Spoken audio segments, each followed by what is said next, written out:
You know, we really do need a massive cake for this next segment because it's also technically a celebration of a major milestone. We're talking about the Schomburg Center's 10th annual Black Comic Book Festival happening now through Saturday, and that's a decade of celebrating the rich tradition of Black comics with panel discussions, exhibits, cosplay, and so much more. And here to fill us in on what's ahead is one of the hosts of the festival, who also happens to be a comic book writer and artist, a storyteller, a model, a martial art artist, and that is not all that he does. But let's just go ahead and meet this man of many talents, Mr. TJ Sterling. Hello, everybody. Good morning. Hey, TJ. Good morning. That intro was incredible. Thank you. I feel so comfortable. Let me tell you something, TJ. All of those things I just listed leads me to believe that someone, TJ, might be an undercover superhero. You can deny it if you want, because who does all those things?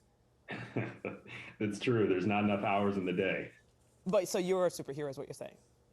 Maybe. Okay, I knew it. All right, so congrats to you and the entire Black Comic Book Festival family, because a decade is a long time. And for those who are just now hearing about the festival, can you talk to us about the main goals and its significance?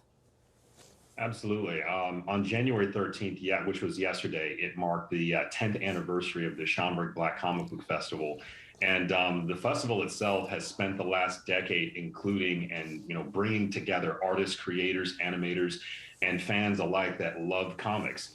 The reason why this event is so incredibly important is because what we're doing here is we're actually connecting younger children who want to see themselves in the art that in popular culture that's going on right now. And it's really a very powerful event that just reaches across the diaspora as a whole.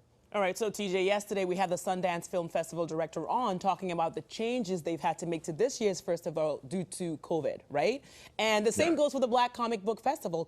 So tell us what some of the changes that you guys are making this year, and also explain how the timed ticket situation works too. Yeah, absolutely. The Schomburg itself used to be is typically a in-person event at the Schomburg Black Comic Book, the Schomburg Library in Harlem, and it usually garners about 10,000 people. And it's a pretty, a pretty tight little space. It's, very homey, it's very intimate.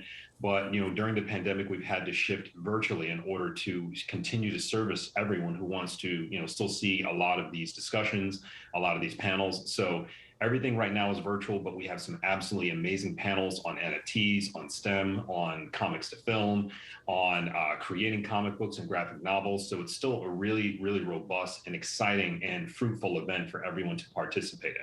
All right, so it's cool that you talked about the panels and the one on STEM, because that's what you did yesterday. You were part of the panel for the STEM discussion situation. See, I'm a good stalker, TJ. I knew what you were up to.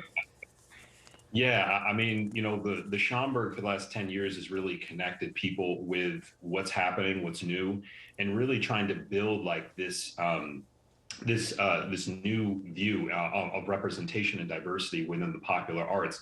And one thing that's so amazing that's going on right now is STEM at a very young age within middle schools, high school, as well as NFTs is really, really big right now in the art community, specifically for comic book creators and artists. And it's something that is kind of a wave of the future. So we are kind of trying to reach and touch on every major topic that we can here at the Schomburg.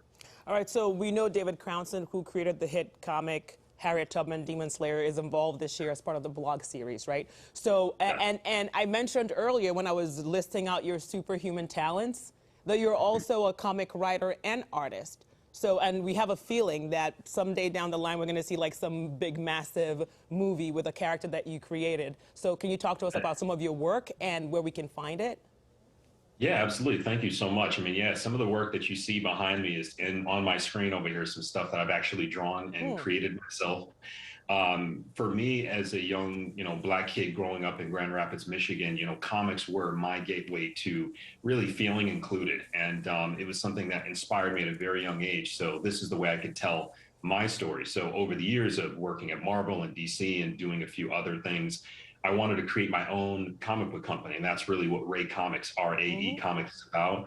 You can easily find me online at Ray Comics. It's raecomics.com, and I'm also at Ray Comics on Twitter and Instagram and everywhere else online.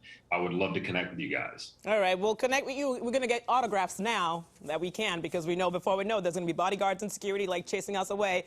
CJ, it's such a pleasure to meet you. Wishing you all the best. Have fun. And for the rest of the festival, the 10th Annual Black Comic Book Festival going on now through Saturday, January 15th. You can enjoy it from anywhere, so get your tickets now. Bye, TJ, Dan, Hazel. I really do stick figures, by the way. Look at what he drew. This is ridiculous. Starts with stick figures, everything. That's the secret. Really? Lies. Thank you, TJ. Very nice.